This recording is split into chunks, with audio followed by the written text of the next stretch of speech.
Fala galera, tudo bem? Sejam muito bem-vindos ao 13º episódio do nosso Inc Talks. E hoje é com muito prazer aqui que eu recebo ele que é diretor de negócios imobiliários na CMO Construtora, uma das incorporadoras referências daqui de Goiânia, onde atua há mais de 14 anos liderando o desenvolvimento de projetos imobiliários em Goiânia. Ele é formado em Engenharia Civil pela Universidade Federal de Goiás e acumula experiência como engenheiro na Romex Brasil Construções e na Gafisa. E com o CBA pelo INSPER, ele também faz parte da diretoria de marketing, comunicação e eventos na ADEME. Seja muito bem-vindo, Marcelo Moreira. Obrigado, Manuel.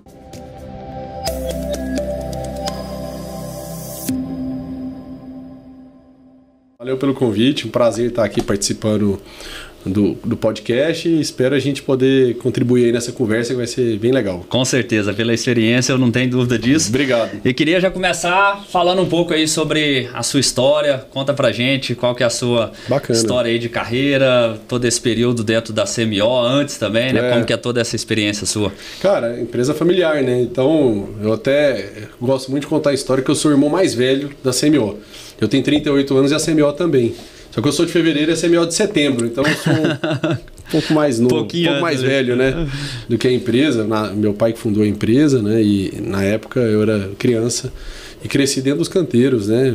Minha vida foi brincar no monte de brita na obra, acompanhar meu pai nas obras, e para mim sempre foi uma rotina, né, tanto para mim quanto para o meu irmão, que hoje é meu sócio junto com meu pai, nós três tocamos a empresa. E já tem hoje 20 anos que eu atuo no mercado imobiliário, né? Porque eu comecei a estagiar com 18 anos. Assim que eu entrei na faculdade, eu já comecei a trabalhar. Na época ainda Moreira Hortência. E depois na transição de CMO também. E minha vida foi passando por todos os departamentos. Comecei na Xerox, fui para suprimentos, compras, departamento de planejamento, financeiro, contabilidade. Rodei todas as áreas da empresa, obra, né? Fiquei muitos anos em obra, toquei obra, fui engenheiro de obra. Até quando você comentou, eu estudei em São Paulo, trabalhei em obras lá em São Paulo também. E mas lá trabalhava em outras empresas? Quando eu fiz minha pós-graduação em São Paulo, no INSPER, aí eu trabalhei em outras empresas. Trabalhei na Romex e na Gafisa. Entendi. Na Romex como novos negócios, na Gafisa como engenheiro de obra. E aí depois eu voltei para Goiânia, já... Trabalhei também na área... Depois que eu voltei para trabalhar de novo na CMO, né? Isso há 14 anos atrás. Eu comecei, até foi no financeiro. Eu era gerente financeiro, passei para contabilidade, até assumir a área comercial. Já tem 12 anos na área comercial. Isso é bom porque dá uma visão bem holística do negócio. E facilita as decisões lá na frente. Eu né? participei de todas as implantações de sistema, do RP da empresa. Enfim, conheço uma bagagem de informação bem legal. E, de certa forma, me deu essa visão da empresa completa, né? De saber palpitar em todas as áreas de certa forma. Claro que eu sou engenheiro, então minha área, né, mais afinidade é a engenharia, mas já tem muitos anos que eu estou na área comercial, então eu sou um corretor hoje que já fui engenheiro, porque eu estou mais na área comercial, lido mais com os corretores, com a parte de vendas. Eu brinco muito quando o pessoal me pergunta se eu sou engenheiro, eu falo, já fui. Eu também. Hoje eu tenho Cresce, o meu CREA está lá guardado, né? Eu atuo muito mais com o meu Cresce na frente, né? Então, realmente, eu já fui também. E como que fala um pouco sobre a história também da empresa, né? Durante esse período, a CMO, que é uma referência aqui do mercado de Goiânia, como que a empresa evoluiu, tanto pré-Marcelo, né, que obviamente você acompanhou ali mesmo não atuando dentro da companhia, mas principalmente durante esse período que você está lá já atuando diretamente na empresa, o que teve de evolução, crescimento, enfim. Tivemos algumas transições, eu acho que uma transição muito marcante foi essa mudança de marca, né? A CMO, quando foi fundada como Moreira Hortência, os nomes eram dos fundadores, né? Meu pai Moreira e o ex-sócio do meu pai, o Guerino Hortência. E os dois seguiram a empresa juntos até 2010. De 2010 para frente, o sócio saiu e meu pai seguiu a empresa com os filhos. E eu e meu irmão entramos na sociedade com ele desde então. E virou a marca CMO, né? Então, nesses já 15 anos, né, de CMO, a gente cresceu muito, mudou muito. Claro, os princípios da empresa não mudam, né? Quando a gente fala de valores, princípios de honestidade, credibilidade, respeito à entrega, nunca ter atrasado sequer um dia no prazo de obra, são princípios que a gente carrega desde a fundação da empresa. Mas eu entendo que a partir do momento que a gente pôs a nossa cara, a gente conseguiu implementar uma série de atitudes de governança, de posturas de empresas grandes. A gente, desde o início, quis se posicionar assim. Então, logo no primeiro ano, a gente buscou auditar nosso balanço com uma Big Four. A gente já está indo para o 14º balanço auditado com Big Four. Nunca teve uma ressalva no balanço. Nossa postura de gestão dentro da empresa, numa empresa menos verticalizada, muita autonomia para os nossos gestores, com gestores altamente competentes. Uma série de implementações de sistema, né? Hoje nós temos um departamento da empresa de processos digitais de tantos sistemas que a gente tem rodando, implementação ou estudo para implantar. Poxa, que legal, cara. Basicamente, assim, a gente quer ser sempre early adopter em qualquer tecnologia que está sendo lançada. A gente gosta de se posicionar assim.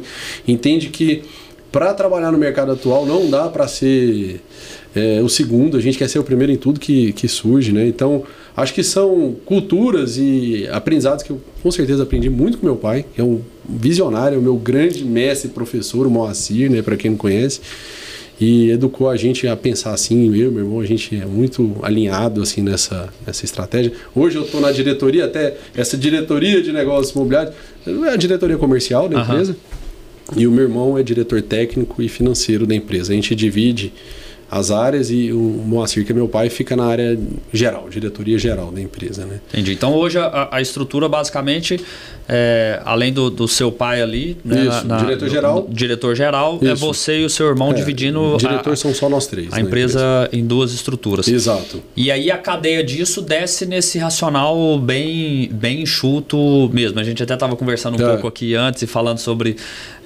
isso, né? Que acaba sendo uma empresa que atua nesse modelo com uma estrutura enxuta, né, assim, buscando ter bastante eficiência e tudo no processo. Foco, né? Eu repito muito que antes de ser incorporadora a gente é construtora.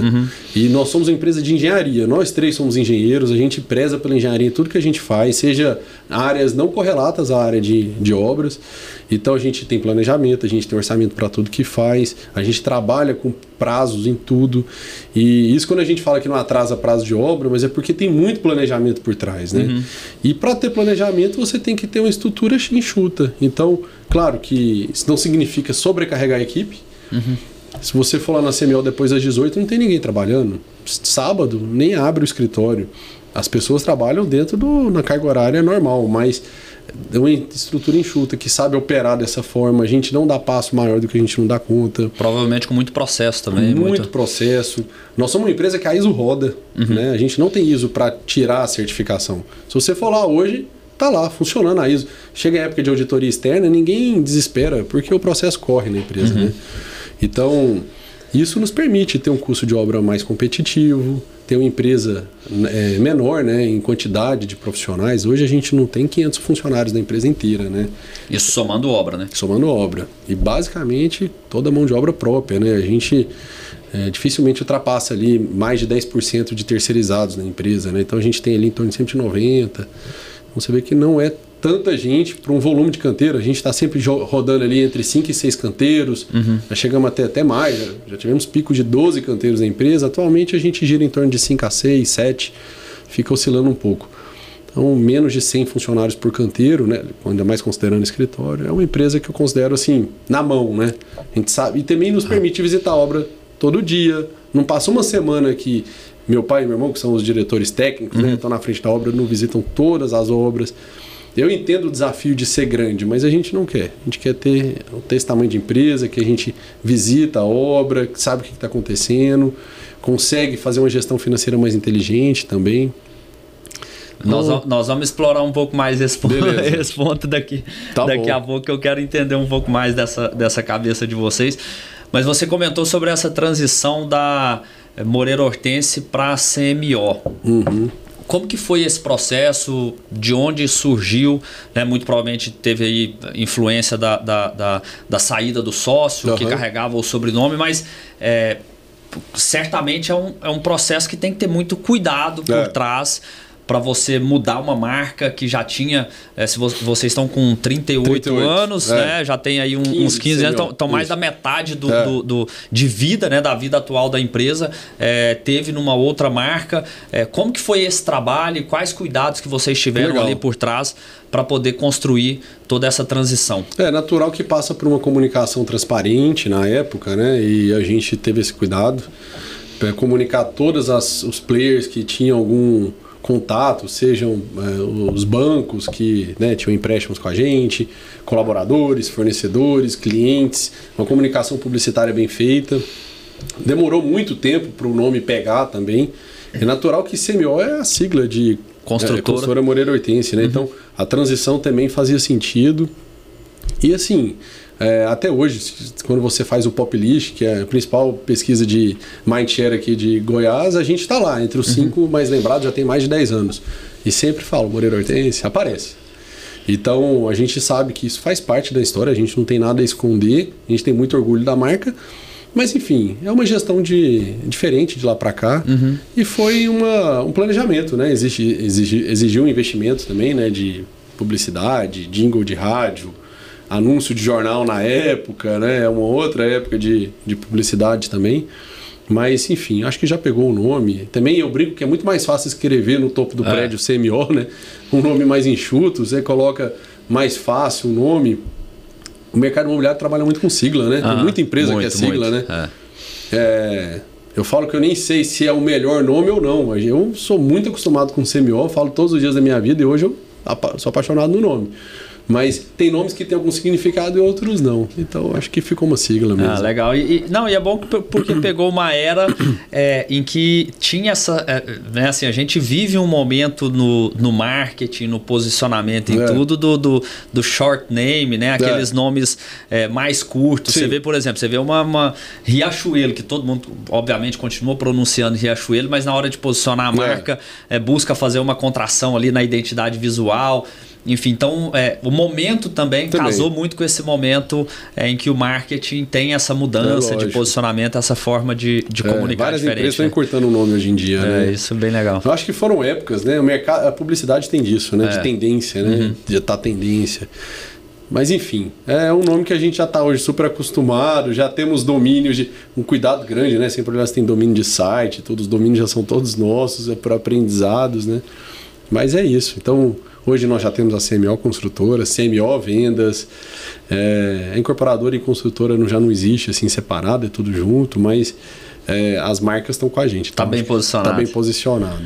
E Marcelo, um outro ponto também que linkado àquilo que você comentou e que eu acho que é legal a gente colocar aqui, porque é algo que no mercado empresarial de uma forma geral a gente vê uma série de desafios nessa frente e no ambiente imobiliário, na incorporação imobiliária a gente tem muitos cases, né? Tanto de sucesso quanto de insucesso na questão da sucessão familiar. Certo.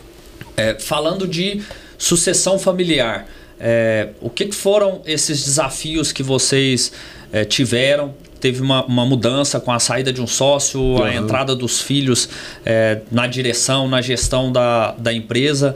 Como que foi tudo isso e como que vocês trabalharam esse processo para poder conseguir implementar isso de uma forma tão efetiva e de tão bons resultados? Legal, eu acho que é uma boa pergunta, até porque a gente sabe da dificuldade disso acontecer e é natural que nada é o acaso, né? A nossa sucessão deu certo, já considero que deu certo, porque já são muitos anos que nós estamos lá junto, né?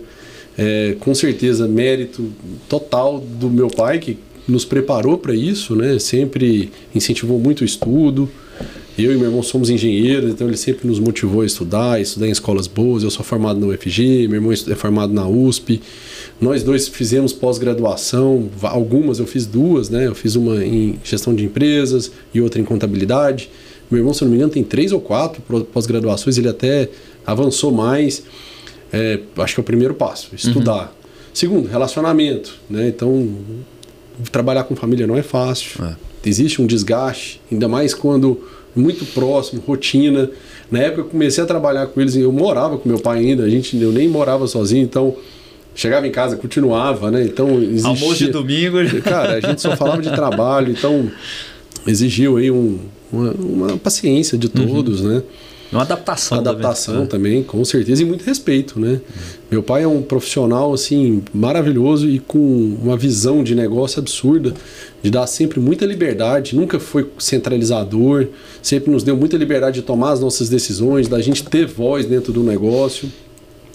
Ele é um professor, mas ele está disposto a aprender o tempo todo, está com a cabeça aberta, e o mérito, com certeza, parte dele. E é natural que a gente também foi respondendo, né? Foi entregando o resultado. Aos poucos fomos aprendendo. Ninguém chegou lá pronto, né? Errei muito, assim como o meu irmão errou demais para aprender.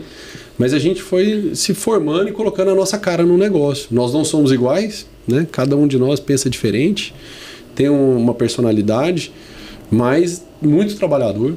Nenhum de nós é preguiçoso, acorda cedo, trabalha muito, não tem sucesso sem muito suor, né?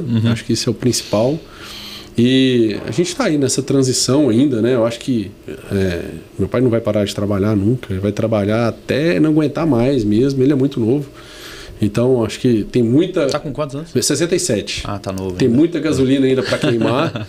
Ele gosta de trabalhar, tá lá todo dia, então, enfim, eu quero é que ele fique lá mesmo, né? Entregue, aproveitar o máximo dele, da experiência, da visão de negócio.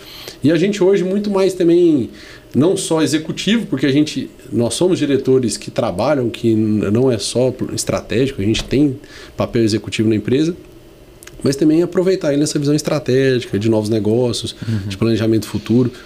Então a transição ainda está acontecendo de certa forma, né? Sim, acho que ela nunca acaba, mas começou assim, né? Com uma preparação bem feita lá atrás, né? Então realmente foi eu considero uma sucessão de sucesso, assim, na nossa empresa. E acaba acontecendo de forma mais fluida, né?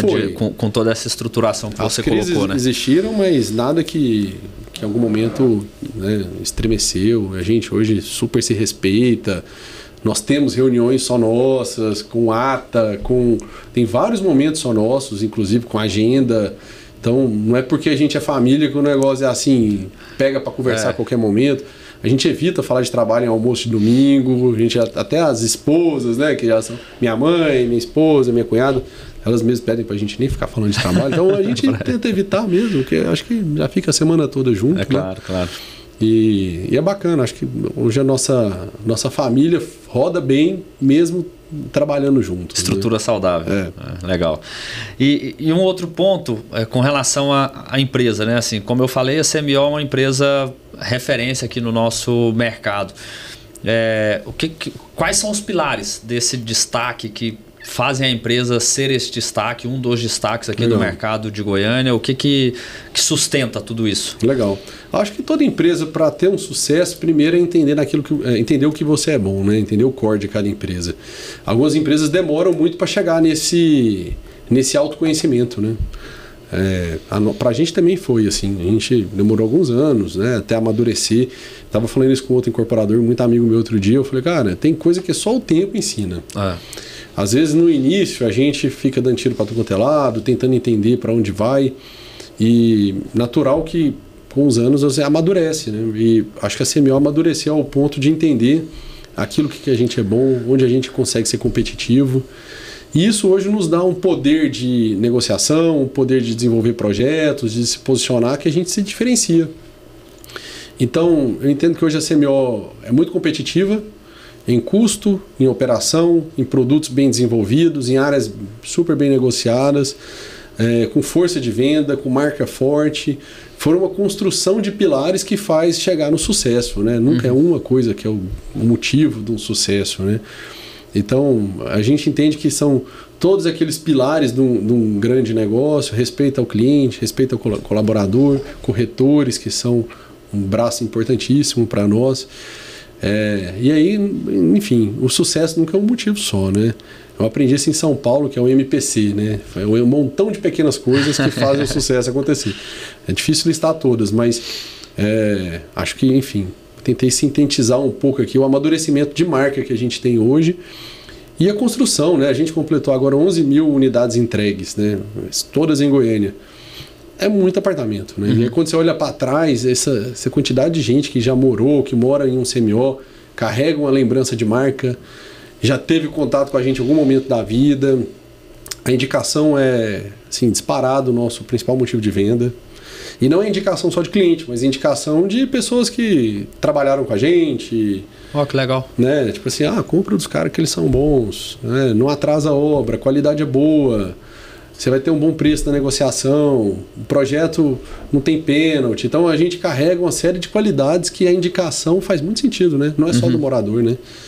Então, eu digo assim que é quase 50% das vendas vem por indicação, é absurdo. E isso é um ponto interessante, né? Porque, no geral, a gente vê muito na equipe de vendas uma certa dificuldade de enxergar o valor disso num ponto, no entendimento de que o volume de recorrência de vendas no segmento imobiliário é muito baixo. No geral, são realmente poucos clientes que vão comprar 2, 3, 5 imóveis ao longo da vida. Né? No geral, a gente tem a média aqui no Brasil, se eu não me engano, está em torno de 1,8 mais ou menos, imóveis durante o ciclo de vida aí do cidadão. Só que você não tem necessariamente essa recorrência no próprio cliente, mas você tem a recorrência no ciclo de relacionamento desse cliente, né? Como que vocês trabalham isso junto com as equipes de vendas e capturam esse valor junto com eles? É até interessante, a gente tem uma lista de clientes fiéis lá, que a gente chama de clientes fiéis, que são os clientes com mais de uma unidade. Cara, são mais ou menos 300 clientes, 350 que tem mais de uma. Aí chega 2, 3, tem clientes com mais de 10. Mas no universo de 11 mil, um número pequeno. Né? Então, realmente, a gente às vezes se esforça muito para vender para esse cliente, mas a gente repete muito, cara, a base de indicação é muito mais importante.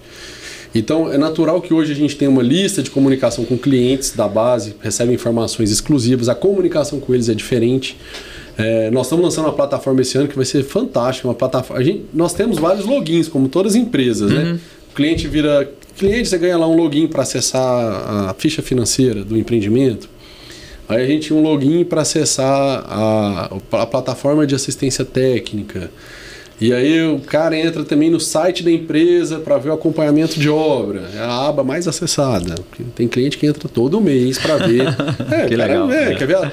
Às vezes a pessoa nem mora em Goiânia, né? Aí quer acompanhar para saber ver as fotos, vídeos. A gente sobe um monte de conteúdo lá todo mês, de todas as obras, posta na rede social.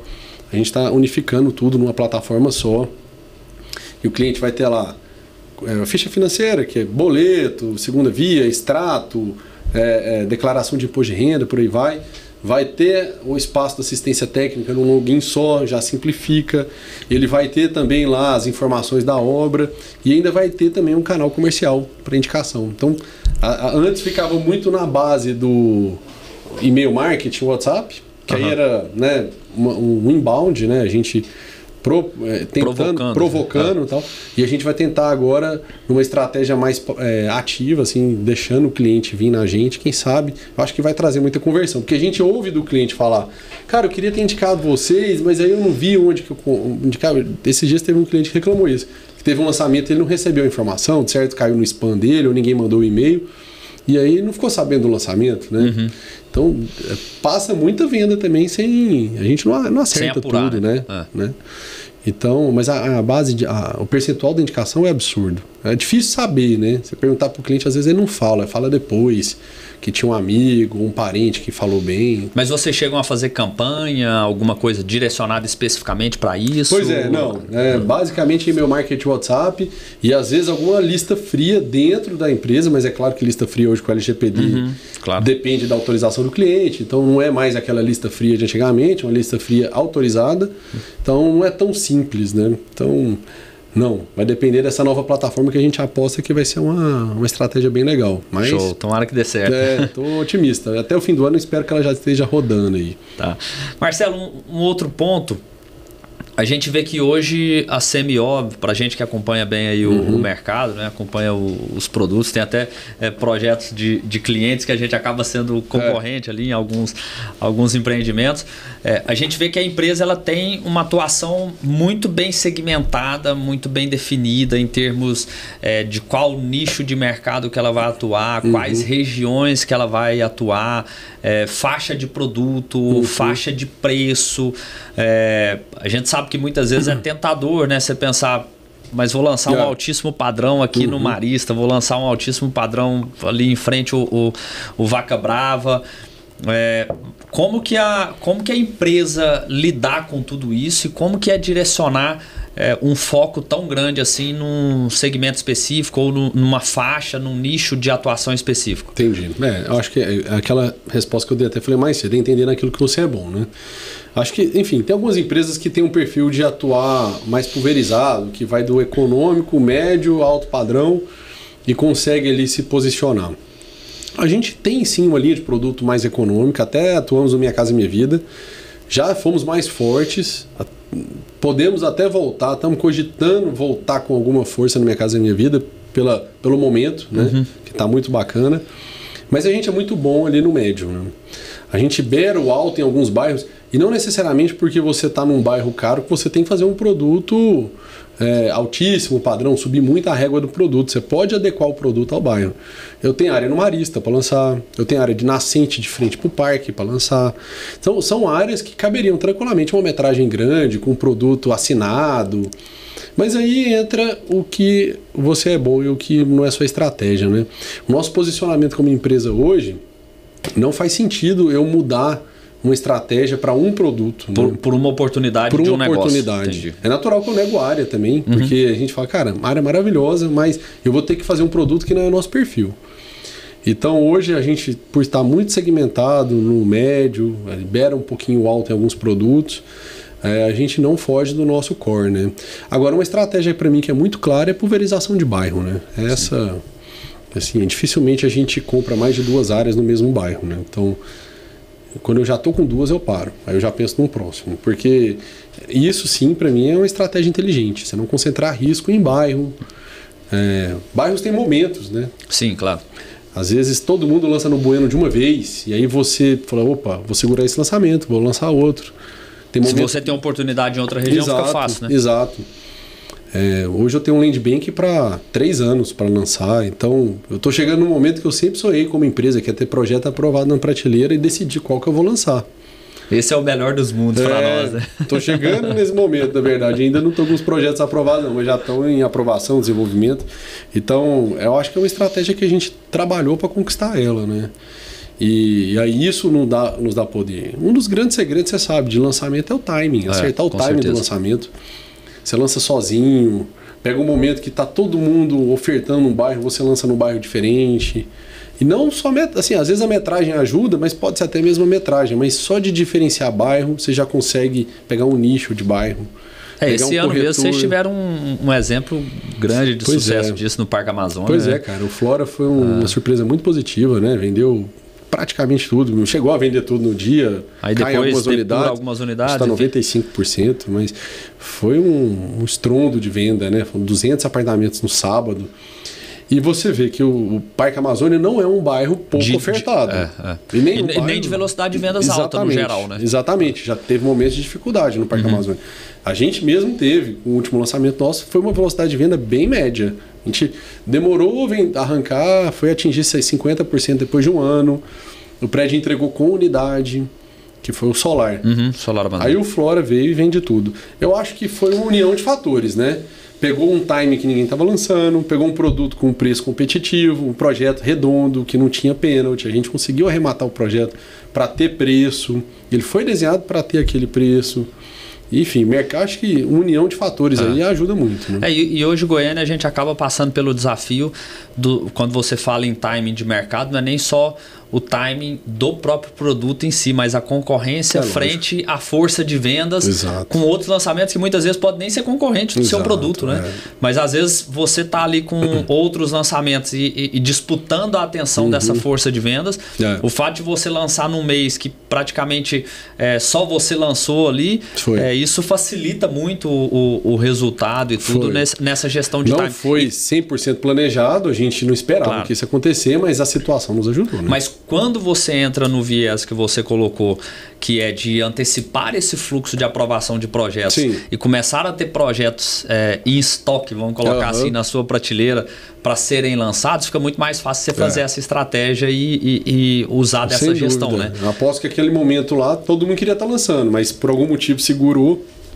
E aí quando veio a gente... Às vezes atrasou o RI, atrasou a aprovação do projeto e teve que empurrar para frente. Exatamente. Né? Então, Mas para fazer isso, primeiro, você tem que ter caixa, porque você não pode depender de permuta.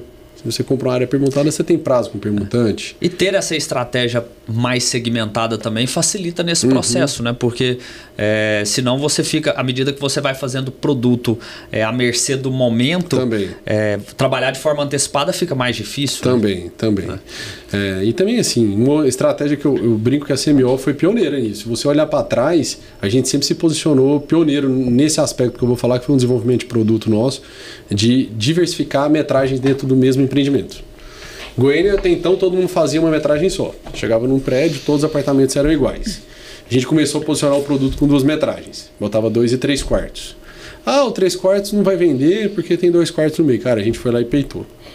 Depois a gente começou com 3 metragens. O 2Q, o 3Q, o 3 suítes. Eu lembro que ninguém fazia isso, cara. A gente começou a fazer, foi o primeiro a colocar 3 metragens. As pessoas morriam de medo. Mas isso para a viabilidade do produto também não é tão bom, né? Essa metragem intermediária ela é problemática, a vaga de garagem pega. Mas era uma estratégia de diluir risco, né? Você cria escassez no próprio produto. Você sai do empreendimento de 180 unidades para 60 de cada. Então você já começa com pouca unidade de cada tipologia. Errei numa, mas acertei noutra. Zerei o 2 quartos, sobrou 3 quartos, mas pô, você já sai com 30% vendido.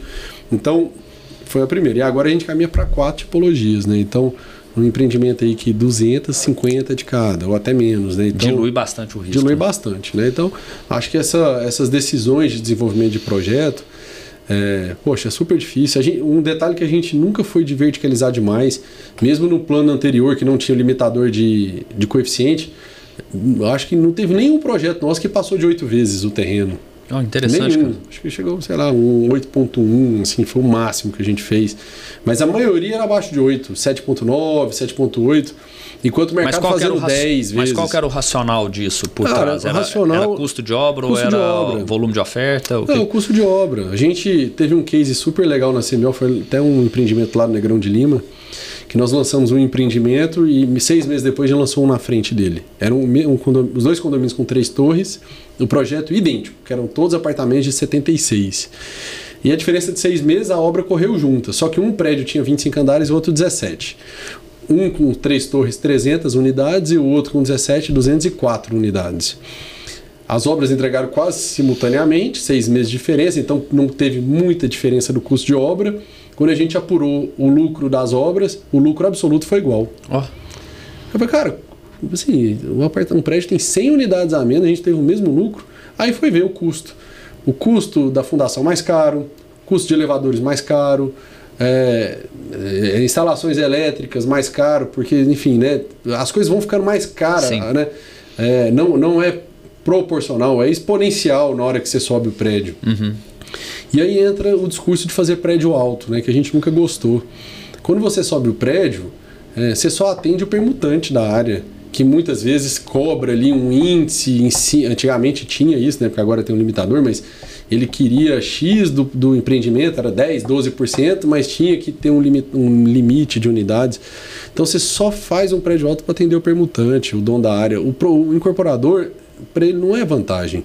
Acho que muitas empresas de alto padrão já perceberam isso também. Sim. Esses prédios muito altos que foram feitos em Goiânia, a margem cai, cara. Então, a gente nunca gostou de prédio alto.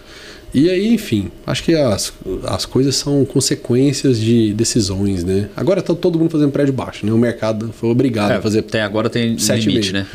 Mas mesmo assim a gente não usa 7,5. O próprio projeto do Flora foi 4 vezes o terreno. Então tem bairro que nem tem que fazer 7,5, né? As pessoas acham que porque pode tem que fazer, né? Agora, qual que é a ciência? Como equacionar isso num mercado tão concorrido como o de Goiânia, onde você tem que fechar um terreno, por exemplo, como você bem citou, e você tem os concorrentes ali fazendo uma conta com um parâmetro de referência tão diferente. Qual que é a ciência por trás para dar conta de atuar em cima desse modelo? Cara, a verdade é que eu vejo hoje a maioria dos meus concorrentes, eles fazem um desenvolvimento de projeto de acordo com o produto, e o produto determina o preço. A gente faz uma conta muito inversa. Eu determino o preço e aí eu determino o produto. Então eu faço de trás para frente. Eu quero vender por tanto, qual que é o produto que eu tenho que fazer, e assim eu desenvolvo o projeto de cima para baixo. Eu vejo muita empresa desenvolve o projeto, incrementa diferencial, aumenta custo de área de lazer, aumenta outros custos do projeto, chega no final e fala, cara, eu só posso vender por X, senão não tem resultado. E aí o preço descasa da realidade. Vale aquele preço? Sem dúvida. Você foi aumentando os diferenciais do seu empreendimento, ele ficou caro. Mas hoje você tem um preço descasado com a realidade. Então a gente hoje faz uma conta inversa. Quanto que eu quero vender e o que eu tenho que fazer para conseguir vender naquele preço. Nosso desafio todo é esse, né?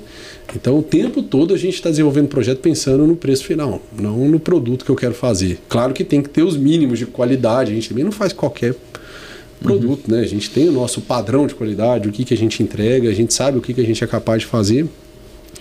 Então, é natural que concorrência é importante, a gente monitora a concorrente, mas hoje eu vejo a minha concorrência muito descasada da realidade nesse ponto, sabe? Tem concorrentes muito bons, o mercado de Goiânia é muito competitivo. Muito, né? Muito profissional também. Muita empresa boa, ninguém é bobo, todo mundo sabe fazer conta, mas hoje eu vejo alguns projetos saindo das empresas descasado com a realidade de mercado, e aí você vê uma velocidade de venda baixa. Né? Então, não sei, eu tenho minhas dúvidas até onde absorve tanta coisa cara. E caro mesmo, assim, não é algo que está assim... Você vê a percepção de valor. Você olha e você acha caro pro projeto, sabe? Então... e quando você acaba tendo uma arrancada lenta no lançamento, depois o desafio fica gigantesco. A venda né, mais cara? fácil assim, é do sábado de lançamento. Tem uma venda mais fácil que o cliente dentro do stand comprando naquele momento. É a hora que está todo mundo estourando champanhe, a sensação de escassez está acontecendo. É a melhor venda que existe. A partir dali, no dia seguinte...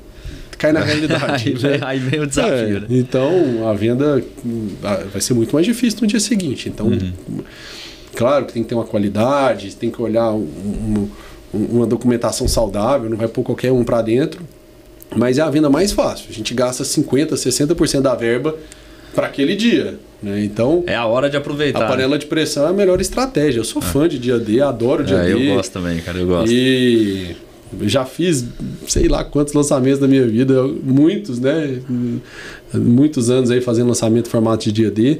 Acho que a gente aprendeu o modelo e eu acho que, assim, claro, às vezes você vai para um alto padrão, um cliente muito específico, talvez aquele formato não vai dar certo, mas para o nosso negócio, de uma forma geral, funciona, né? Eu concordo. Eu acho que, assim, quando você vai para esse segmento do altíssimo padrão, pode ser, às vezes até a estratégia do dia D pode ser a melhor, dependendo das circunstâncias, mas às vezes não funcione tão bem ou não seja a melhor estratégia, talvez você dê um ar mais de exclusividade ali do negócio, crie uma condição diferente, mas saiu disso, cara, assim, foi pro segmento do médio até o médio alto. Eu particularmente sou muito a favor do dia D, porque eu acho que assim, essa panela de pressão e o dia ali do lançamento bombando e tudo, e os corretores aprenderam também, né? Isso é muito bom pro mercado, né?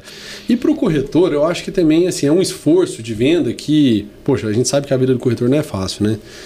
Trabalha muito, a venda não é garantida, tem todo o desafio de fazer um negócio acontecer.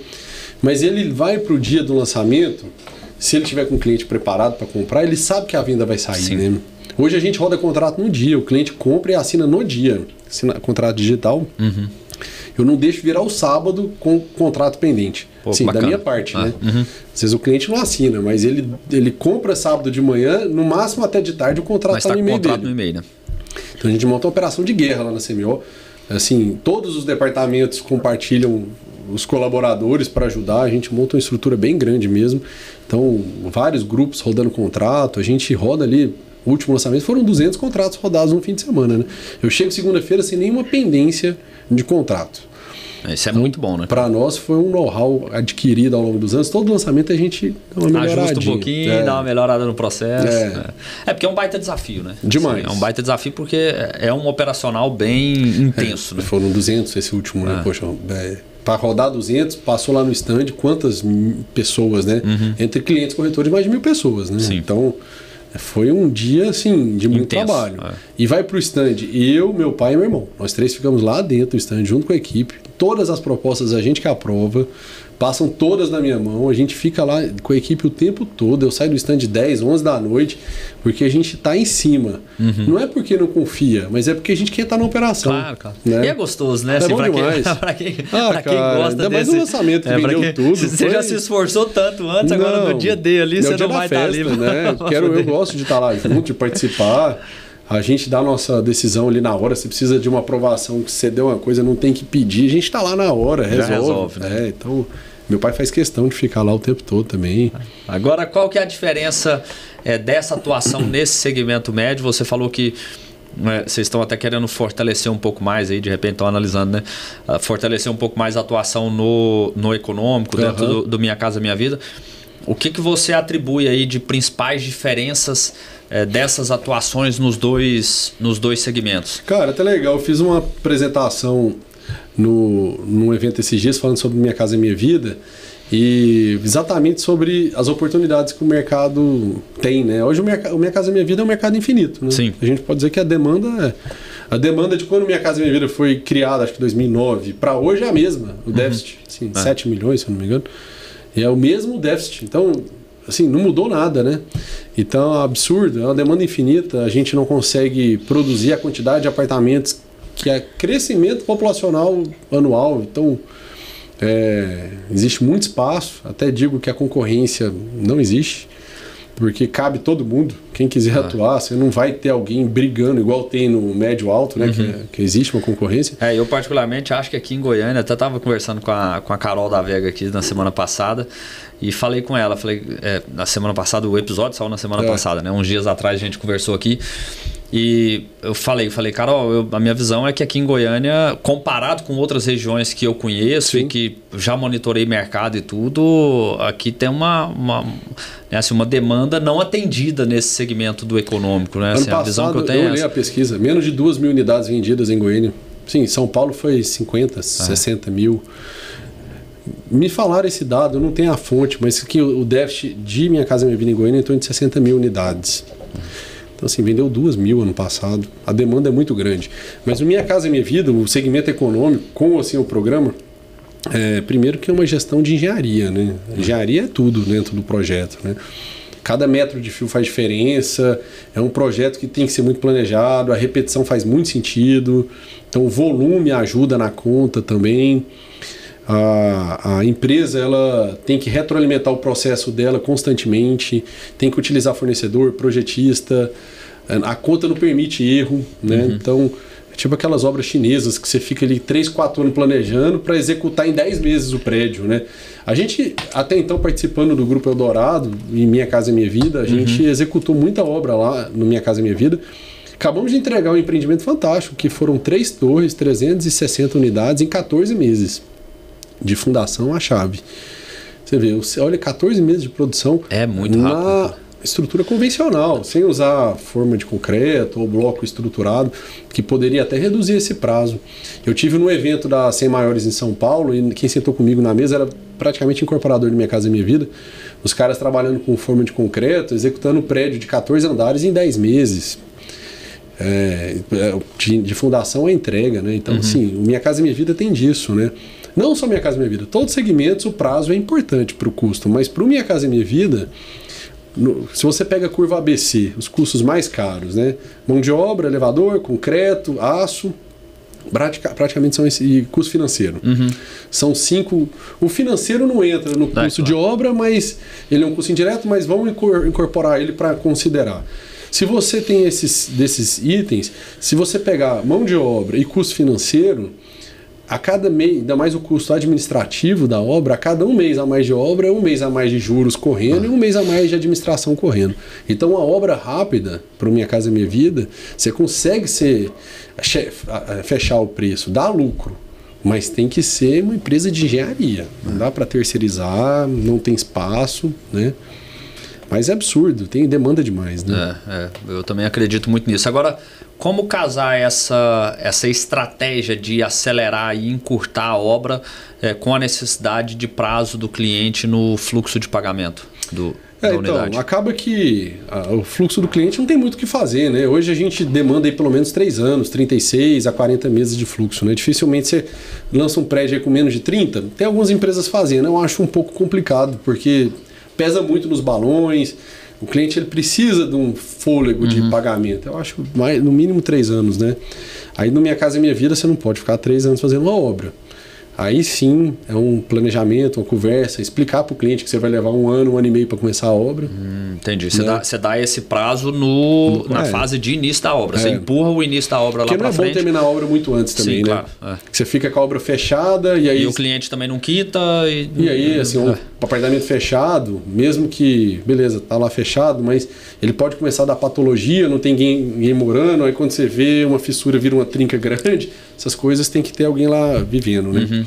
Então a gente demora a começar. Entendi, você empurra o início da obra mesmo para poder cumprir esse prazo de pelo menos 30 meses. Claro que dentro da Minha Casa Minha Vida o ideal é que seja associativo, repasse na planta, aí você pode até encurtar um pouquinho, porque o fluxo já é mais facilitado, não necessariamente 36, mas enfim, não tem muito milagre, né? Vocês fazem pró-soluto, não? A gente só faz, assim, fora do Minha Casa Minha Vida, né? Só faz quando necessário, né? Mas no Minha Casa Minha Vida já é cultura, né? Cultural, né? Você joga ali 3, 4% com pró-soluto, né? E tem colocado quantos meses praticamente? Olha, no Minha Casa Minha Vida já virou quase que uma regra MRV fazer 60 meses, né? A MRV começou com isso, todo mundo copiou, né? Você lança com 60, fica ali 25, 30 meses pós-chave e incorpora isso no inadimplência, né? Pelo que eu entendi, os caras já jogam isso como inadimplência que sabe que não vai pagar. Se pagar, bem, é lucro. Aí fica em torno de 3%. Eu, inclusive, estava no almoço hoje discutindo uma operação de econômica e a gente estava fazendo justamente essa conta. Fizemos um benchmark com a MRV e fazendo essa conta. Ó, o pró-soluto deles ali, pelo visto, é o plus do resultado do negócio. Né? Sobe um pouquinho o metro e joga no pró-soluto. Porque, cara, com o associativo você consegue fazer um fluxo de pagamento bem interessante, né? Pagar ali 10, 15 até as chaves. Então, fica legal a conta, né? Mas, enfim, o desafio grande aí hoje não é só isso, né? A mão de obra, o salário das pessoas não subiu ainda. Agora que a gente está começando a equiparar os parâmetros pré-pandemia, né? Caiu demais na pandemia, a formalidade aumentou. Então, mesmo o juro subsidiado, esse cliente tem dificuldade de aprovação de crédito, né? A demanda não falta, a dificuldade é aprovar o crédito. Sim. Então, tem outros desafios por trás da Minha Casa Minha Vida. A produção eu não acho problema, a venda não é problema, o problema bate no crédito. Né? Aí é o desafio mesmo. Agora, você comentou lá atrás sobre que vocês trabalham muito com mão de obra própria, né? A maior parte da mão de obra da empresa, enfim. Como que vocês têm convivido com essa situação hoje da dificuldade que a gente tem de reposição de mão de obra dentro do segmento da construção civil? A média, né, da faixa etária aí a média de idade do funcionário no segmento aumentando, pouca reposição, pouca gente jovem entrando na construção. Como que vocês estão lidando com tudo isso e pensando aí o futuro nesse desafio da mão de obra na construção? É natural, acho que a média subiu para 40 anos, 41 anos e é uma preocupação de todos, né? A gente não está atraindo o jovem para trabalhar. Primeiro, o custo vai subir. Acho que isso já está acontecendo. A falta de contratar, a gente está acabando tendo que pagar mais caro para os que estão, e aí essa pressão de mão de obra está impactando diretamente no nosso custo. Tendência fortíssima de industrialização. Substituir os processos por processos industrializados, que demandam menos mão de obra. Acho que agora a transição do drywall vem com força mesmo, porque você substitui várias etapas. E vai ser um processo de industrialização duro para o mercado, né? Porque a gente fala de drywall há quantos anos, né? E aí avança um pouquinho, recua. Eu não acho que vai ser tão fácil atrair esse jovem para o mercado, mesmo o mercado pagando bem, né? O mercado da construção civil é um dos que pagam melhor da economia de uma forma... Da produção, né? Você tem... Na área produtiva. Tem possibilidade de carreira. Você entra com uma baixa formação escolar e barreira de entrada baixa. Barreira de entrada baixa e você pode alcançar grandes salários no mercado. A pessoa entra com servente, pode sair como mestre de obra, ganhando salários absurdos. Né? Assim, hoje um mestre bom ganha melhor do que um engenheiro. Né? Só que não está atraído, né? Então está disperso, trabalhar no mercado informal, aplicativo de transporte, por aí vai. Acho que vai ser uma tendência de industrialização.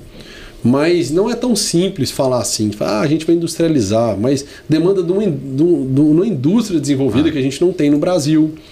Não são todas as etapas industrializáveis. O mercado ainda é um mercado muito manual, né? Muito tijolo sobre tijolo. Por mais que você fala, a gente pode fazer a parede de drywall, cara, nem tudo é tão simples assim. Tá um desafio muito grande. A gente tem vaga em aberto na empresa inteira. E olha que a gente nem está com o mercado tão aquecido para estar com problema, né? Já tivemos momentos mais aquecidos, né? Então, é um desafio. Acho que as associações, as associações de classe já estão pensando nisso, mas tem que fazer um trabalho mais forte de atrair esse jovem e mostrar as oportunidades que o setor entrega, sabe? E até de própria formação também, né? Formação também, e preparação e tudo. E casar isso com o que você colocou, que é essa questão né, e andando com as coisas no paralelo, né? De um lado você cria um potencial mais atrativo, uma força mais atrativa para esse jovem, mas de outro lado naturalmente vai ter que tracionar aí a industrialização. A decisão não vai dar para esperar. E facilitar a vida também de quem se sente atraído para ter soluções técnicas e soluções de construção mais fáceis. Né? Exatamente, até... Acho que assim, uma das falhas do nosso mercado é investir pouco em estudo, em tecnologia, em desenvolvimento de novas tecnologias, incentivar a pesquisa, né? Nós dois estudamos na UFG, a gente vê o tanto que, assim, eu sei que tem grandes pesquisadores nas universidades, os professores que estão lá são grandes estudiosos, mas pouco incentivados, né? Deveria ter, assim como a gente vê nos Estados Unidos, na Europa, um incentivo maior para pesquisa, desenvolvimento de novas tecnologias e produtos fica muito na mão das empresas, né? Fica muito. E a demanda, ela fica assim... A gente está aqui reclamando, mas não está fazendo, né? Eu vi até algumas indústrias nos Estados Unidos produzindo, assim, prédios de médio e alto padrão, 100% industrializados, dentro de um galpão, e leva pronto, cara, pro canteiro. É uma coisa, assim, maravilhosa. A gente... sai daquela produção em campo que fica, né, com todos os problemas de logística de um canteiro e vai para dentro de uma indústria com organização, com planejamento, com robotização, automação de processo. Tem muita empresa já fazendo, né? A própria MRV investe forte numa empresa nos Estados Unidos que eles estão produzindo hoje tudo dentro de galpão.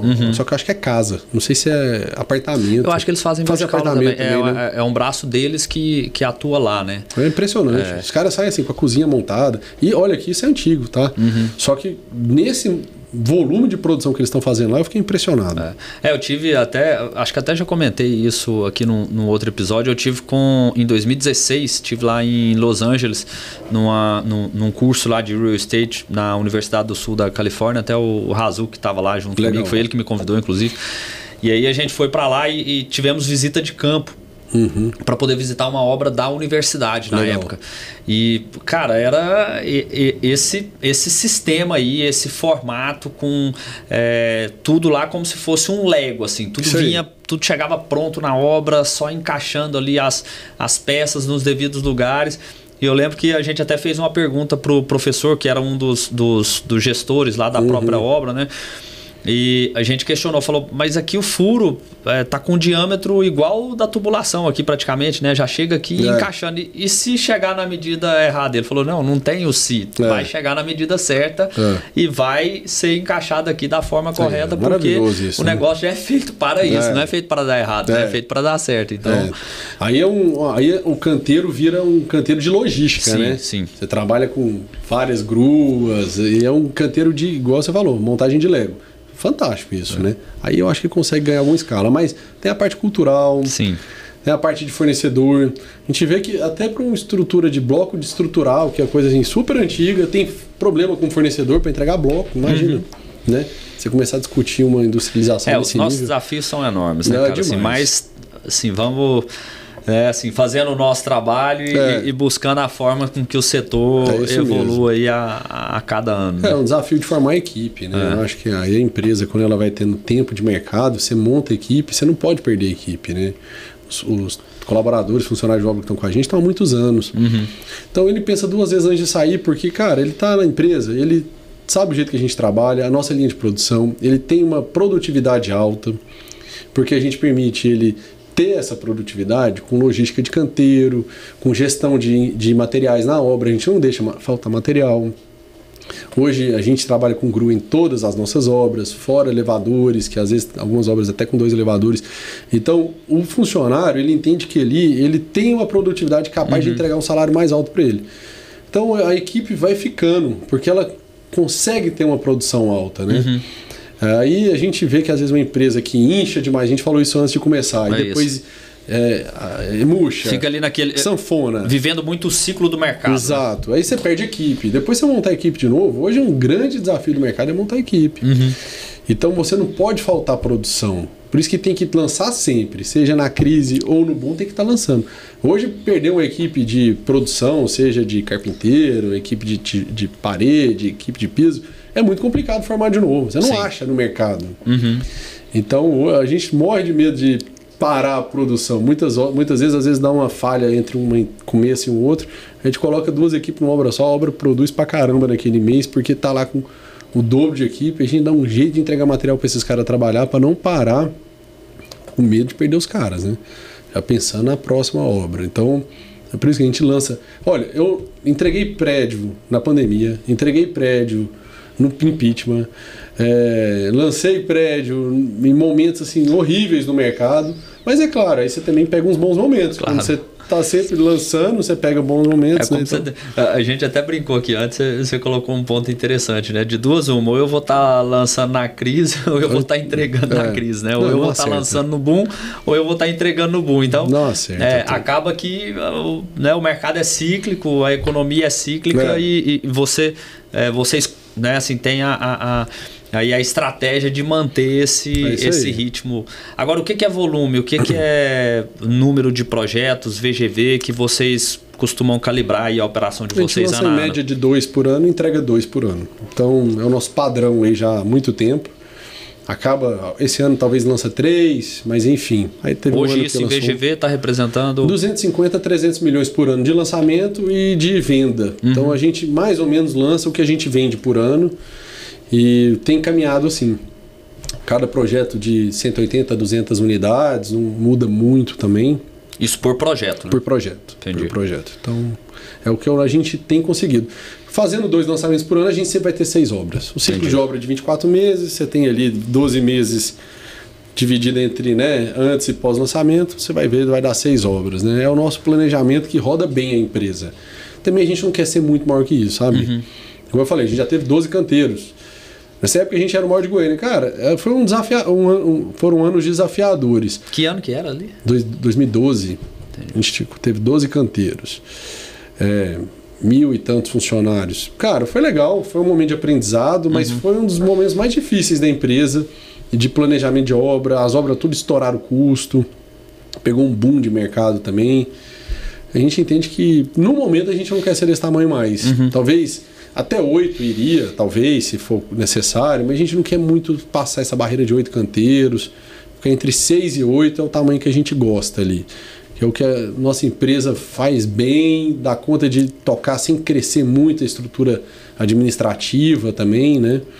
É muito, muito cliente, acaba pesando em todos os departamentos. Toda a cadeia, né? Então, é o que a gente quer como empresa, sabe? Bem bacana, cara. Isso aí. E o que vocês estão enxergando aí do mercado de Goiânia para os próximos anos? Como que está a expectativa? Olha, o mercado que está se destacando, né? Nacional, né? Recentemente atingiu aí a marca do 3º maior do Brasil. Esse número aí foi bem impressionante.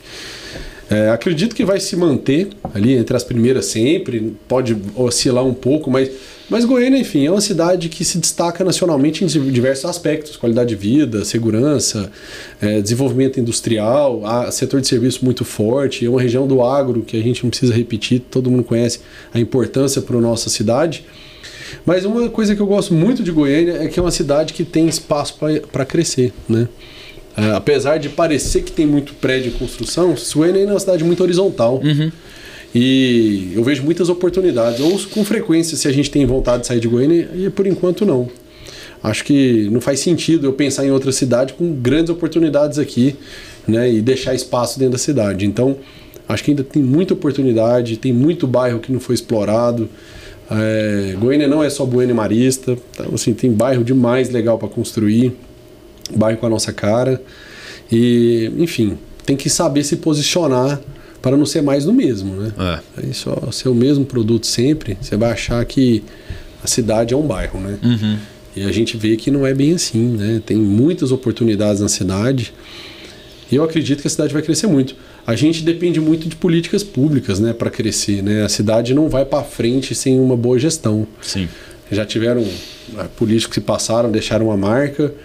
E eu acho que aí as nossas associações, a ADEME, Sinduscom, o grupo como um todo, né, da habitação, Secov, por aí vai, eles fazem um trabalho importante de desenvolver a cidade pensando no futuro, né? Já tiveram boas iniciativas e a gente não pode parar com elas. A Goiânia tem que continuar sendo uma referência nacional, não pode ter um crescimento desenfreado, tem que ter um planejamento urbano. Isso já foi feito, perdido um pouco, acho que cabe a gente estar sempre de olho nisso para ser um crescimento legal. Sim. A cidade crescer boa de morar, né? Uhum. Sem criticar outras cidades, mas a gente vê outras cidades, assim, algumas cidades que, enfim, o trânsito travou total. Apesar do povo reclamar muito do trânsito de Goiânia, eu acho que é um trânsito ainda... Não, pelo tamanho das... Né? E é um ponto interessante, assim, porque uma cidade com 1,5 milhão de habitantes com 90 anos, né, cara? Então, assim, um nova, crescimento... Né? Muito acelerado, muito. Que dificulta, obviamente, o planejamento urbano, porque o planejamento urbano ele é um organismo vivo, né? Então a cidade ela vai se acomodando. Exato. À medida que... Hoje a gente até tem visto, né, uma série de interferências no trânsito da cidade, colocar vias dentro dos bairros de mão única. E um ponto que é interessante, eu morei muito tempo em São Paulo e assim, eu já venho dessa filosofia. Interior de São Paulo, várias cidades do interior de São Paulo já são vias sempre em sentido único, porque na minha cabeça não faz sentido uma rua ter sentido duplo, né? Assim, sendo que numa quadra você consegue contornar ali o quarteirão. E aqui em Goiânia, quando começou essas transições, eu lembro que começou justamente ali no Jardim América, e aí no jornal vários moradores reclamando que não, que vai mexer aqui na minha rua. O tanto que isso melhorou. Então, existe uma acomodação também nesse processo. E a cidade com esse tempo curto de idade, de desenvolvimento, com 1,5 milhão de habitantes, crescendo de forma vertiginosa, região metropolitana também grande, que utiliza desse trânsito aqui no dia a dia. Então eu concordo contigo. Eu acho que assim, apesar de ser um trânsito, né, que tem sentido as suas dificuldades aí no crescimento e tudo, mas frente a essa realidade da cidade... demanda algumas grandes obras, normal, né? Obras de infra, né, de viadutos, outras, transporte público, né, merecia assim, um investimento mais forte também, mas de certa forma eu ainda acho que Goiânia tem uma mobilidade boa, né? Pode ser que alguém ouça aqui e vai falar que eu tô maluco, mas, cara, beleza, quer atravessar a cidade, você atravessa em meia hora. Né? Então, assim, não é tão absurdo, né? A gente que vai para São Paulo, vê o que é São Paulo, Rio de Janeiro, Brasília, cara, assim, são outras realidades. Muito piores que a gente. Com certeza. Então, eu não acho tão absurdo você atravessar a cidade em meia hora. E também as pessoas têm que entender que, assim, existem as barreiras físicas da cidade, então você tem que se planejar também sua vida, né? BR é uma barreira física, Córrego Botafogo é uma barreira física. Então, natural que são pontos de estrangulamento. Claro. Então, qualquer cidade que vai ter esses pontos de engarrafamento, e isso não tem o que a cidade fazer. Vai acontecer. Ainda mais uma cidade tão dependente de carro, né? Exato. Eu sou um super adepto de bicicleta, a pé. Fiquei 2 anos a pé, andava a pé. Eu moro do lado do trabalho, então eu vou a pé para o trabalho. Eu fiquei 4 anos em São Paulo sem carro. Sem carro. Eu ando de bicicleta, sabe? Então as pessoas também têm que fazer sua parte, né? Você quer morar num condomínio, que seus filhos estudam do outro lado da cidade, e aí a vida é assim, cara. Então você vai abrir mão de alguns confortos, né? Mas, enfim, acho que aí também é um amadurecimento como morador da cidade, né? Você entender que as coisas são assim. Eu não estresso em trânsito, porque eu faço minha vida para não depender do carro. Eu uso o carro quando é necessário, mas Minha vida Já é desenhada para isso. Eu acho que a cidade é assim, cara. A gente se ajusta. Quem passou por São Paulo, eu morei em São Paulo também, acho que evolui um pouco nesse raciocínio de logística, de pensar os horários das coisas. A gente sabe como pode ser pior, né? Com certeza. Isso aí. Marcelo, vamos lá. Estamos indo aqui para a parte final do nosso episódio. E aí a gente tem uma parte aqui que é o sprint imobiliário. Então são algumas perguntas aí para você trazer as suas respostas para a gente. Mercado imobiliário precisa de...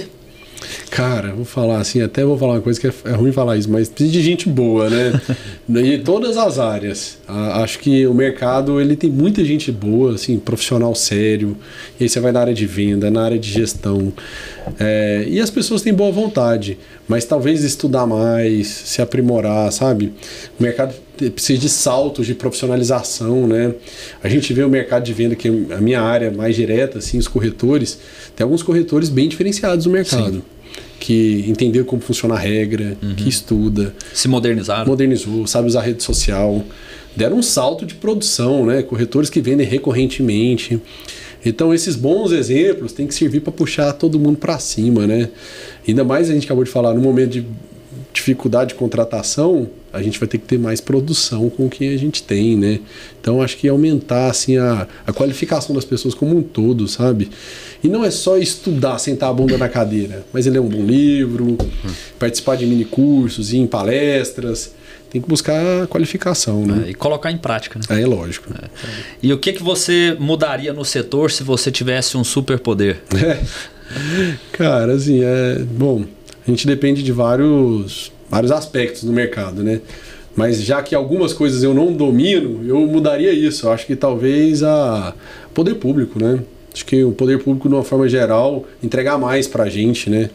Em serviços, em respostas, em soluções. Acho que o poder, não é criticando, acho que o poder público até tem muita gente boa, tá? Não sou crítico que só critica. Acho que tem muita gente boa no serviço público, tem bons servidores, mas eu acho que a máquina tem que flexibilizar mais a operação, né? A gente tem que digitalizar mais os processos. Eu entendo que as empresas fazem muito, já muita empresa boa. A gente falou que a competitividade aqui em Goiânia é muito forte e tal, mas eu acho que a operação pública tinha que facilitar mais nossa vida, sabe? E não estou falando só de prefeitura, não. Aí entra as concessionárias como um todo. A gente barra muita operação nas soluções, né, que a gente tem no mercado, né? E acaba que muitas vezes entrava muito em tempo, né? Demora ali para poder dar seguimento num projeto, aprovar um empreendimento e aí recai sobre todos os riscos e todas as dificuldades que a gente comentou aqui, né? Exatamente, a insegurança jurídica por trás do negócio, né? E repetindo aqui, não é crítica de forma alguma ao servidor. Eu entendo que o servidor faz até onde ele dá conta, mas a gente precisa de bons políticos, né? Que querem realmente mudar a cidade para o bem, né? E trazer solução, facilitar a vida do empreendedor. O empreendedor emprega, né? Traz muito emprego para a cidade, o desenvolvimento. Ser parceiro, né? Ser parceiro, entender que você vai construir um empreendimento, você vai substituir 2, 3 IPTUs em 200 IPTUs, vai aumentar a receita da cidade. Você vai estar trazendo desenvolvimento para um bairro, vai gerar emprego, né? Então, tem contrapartida, né? Muitas vezes, outorga, às vezes em projetos. Todos os nossos empreendimentos, a gente faz uma melhoria de bairro, faz uma gentileza urbana. A gente comentou da feirinha que eu estou fazendo. Isso são iniciativas que a gente faz. Tem a outorga que a gente paga, que isso deveria ser revertido em melhoria no bairro. Então o empreendedor, ele traz desenvolvimento e traz arrecadação. Então eu acho que um superpoder seria melhorar essa contrapartida que a gente tem aí, que é muito, muito difícil. Bacana. E qual dica que você daria o que você falaria para o Marcelo de 20 anos atrás? Isso é legal, hein? Cara, eu vou falar assim, amadureci muito como profissional, né? Nem vou falar que foi estudar, porque isso eu fiz minha parte, até que eu estudei bastante, né? Mas, enfim, essa pergunta aí você até me pegou no pulo aqui. Mas, enfim, acho que estudei bastante, viajei muito, trabalhei bastante e não sei.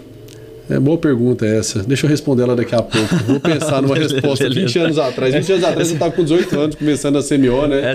É sinal de que você trilhou um bom caminho, né? Então... mas eu acho que assim, é legal pensar assim para trás, porque a gente pensa muito na nossa formação como profissional, né? Mas uma coisa que eu não me arrependo foi ter aprendido muito com meu pai, ter colado nele o tempo todo, né? Teria me arrependido se eu não tivesse feito isso. Seria uma boa dica aprender com os mais velhos, né? Mas enfim, acho que passaram muitas oportunidades. Falar que eu perdi oportunidades que passaram é natural, né? A gente nunca vai acertar tudo, né? Mas talvez essa área comercial poderia ter começado mais cedo. Mas se eu não tivesse começado mais cedo, eu não teria passado pelas outras áreas da empresa, né? É interessante. Agora, uma coisa que talvez eu teria ficado mais, aí é uma dica interessante para o Marcelo de 20 anos atrás. Talvez eu teria ficado um pouco mais tempo no mercado de São Paulo. Acho que era uma boa dica. Foi uma escola muito grande para mim. Eu fiquei só um ano. Tanto é que eu não cheguei a formar no curso do INSPER, né? Assim, eu nem tenho a certificação do curso, porque eu tive que realmente abandonar o curso para voltar, para trabalhar com ele. Mas São Paulo é uma grande escola, né? Recomendo para todo profissional que está começando passar uns anos lá, se for muito tempo. Não é só ensinar a trabalhar, porque o povo trabalha muito, mas é uma escola de profissionalismo e eu ficaria mais tempo. Eu tive muita vontade de estudar lá, não deu certo. Acho que talvez eu ficaria pelo menos mais uns anos lá. Legal. E dica de livro, o que você... Pois é, até comentei com você que eu não estou um grande leitor, mas nesse momento eu estou lendo um livro.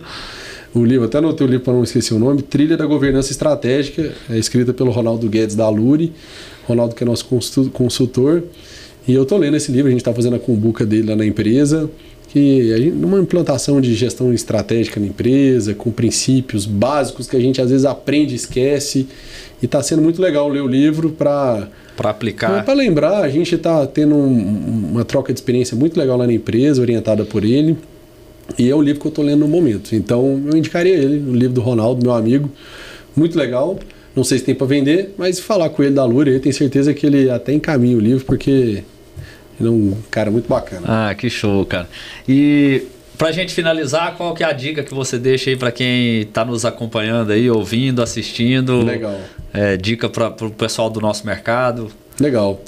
Olha, acho que assim, da área comercial, uma experiência muito construtiva aí que eu tive na minha vida, né? Foi me aproximar muito de todos os profissionais que eu sempre relacionei. Mais recentemente com os corretores. Na época de obra eu era muito próximo. E é aquela história de calçar a sandália da humildade e estar lado a lado com o pessoal, sabe? Isso foi uma experiência que me trouxe uma bagagem assim, de vida muito grande. Então, antes de contratar, eu fui lá e aprendi a fazer. Antes de ter um gerente, eu fui o gerente. Antes de ter um coordenador, era eu. E isso, de certa forma, me ajudou a ter uma visão de negócio muito legal hoje. Então, acho que é uma experiência que eu dividiria, que eu acho que todo mundo deveria passar por isso, né? Quem quer chegar num cargo de diretoria e aprender muito, é estar lado a lado com todo mundo que está no seu dia a dia, sabe?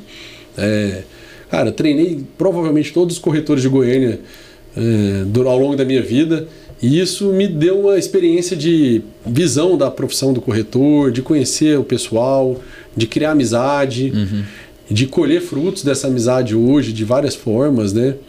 E só porque eu fiz o passo a passo, né? Não deixei alguém fazer isso por mim antes, né? Hoje eu tenho uma equipe que me ajuda, mas essa experiência foi muito importante para mim, sabe?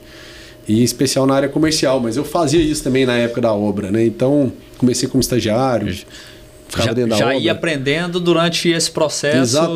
Exatamente. A minha experiência profissional, ela vem de livro, mas vem muito da parte empírica também, do estar no dia a dia, sabe? E isso me formou como profissional e a minha estratégia de gestão, a minha não é estratégia, né? Mas a minha forma de gestão, né? Cada um tem um jeito de ser gestor, né? Então a minha forma de ser gestor foi moldada a partir dessa experiência. Então é uma dica que eu acho que é bem legal. Cara, que bacana, viu, Marcelo? Valeu, Manuel. Muito obrigado por todos os ensinamentos que você trouxe aqui pra gente. Sem dúvida nenhuma, quem está nos acompanhando aí teve um momento de grande aprendizado, disponibilizar seu tempo aqui para bater esse papo conosco. Mais uma vez, brigadão aí pela presença. Obrigado pelo convite. Agradeço pela oportunidade de estar aqui falando com você, para os seus ouvintes. E espero voltar mais para frente, quem sabe a gente faz uma segunda rodada de conversa daqui a alguns anos, não sei quanto tempo. Com certeza. Ver o que mudou, né? Vamos sim, com certeza. Melhores momentos do mercado. Valeu, obrigado pela presença aqui. Valeu. Pessoal, então é isso. Fica aí mais esse grande episódio aqui do Ink Talks. Para você que gostou aí, curta, se inscreva no nosso canal, comente e compartilhe também com as pessoas que você entende que vão ser bacana de acompanhar esse episódio conosco. Um forte abraço e até a próxima.